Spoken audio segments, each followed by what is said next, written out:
only been 1 week since the historic shakeup of campaign 2024, and what appeared like a possible rout is now a race. Since Vice President Kamala Harris seized the Democrat spotlight, she's received a tsunami of grassroots support and cash, 2/3 of it from first-time donors.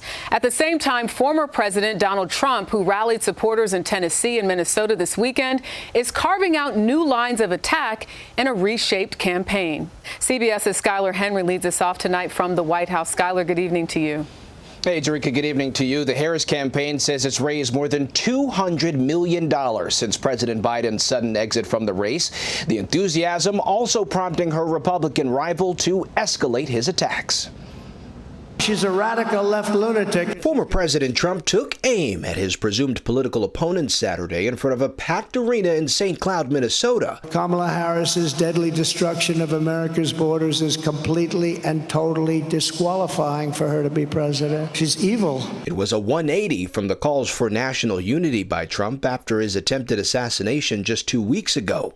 At the same time, Trump's VP pick, Ohio Senator J.D. Vance, is facing closer scrutiny following past comments including criticizing childless Americans in political leadership. No, you should never say anything to hurt anybody's feelings, but when you look at all these interviews by J.D., was talking about how the Democratic Party has abandoned the traditional family. Potential Harris running mates slam the rhetoric and are punching back. It's exactly why Donald Trump's attacks aren't going to work.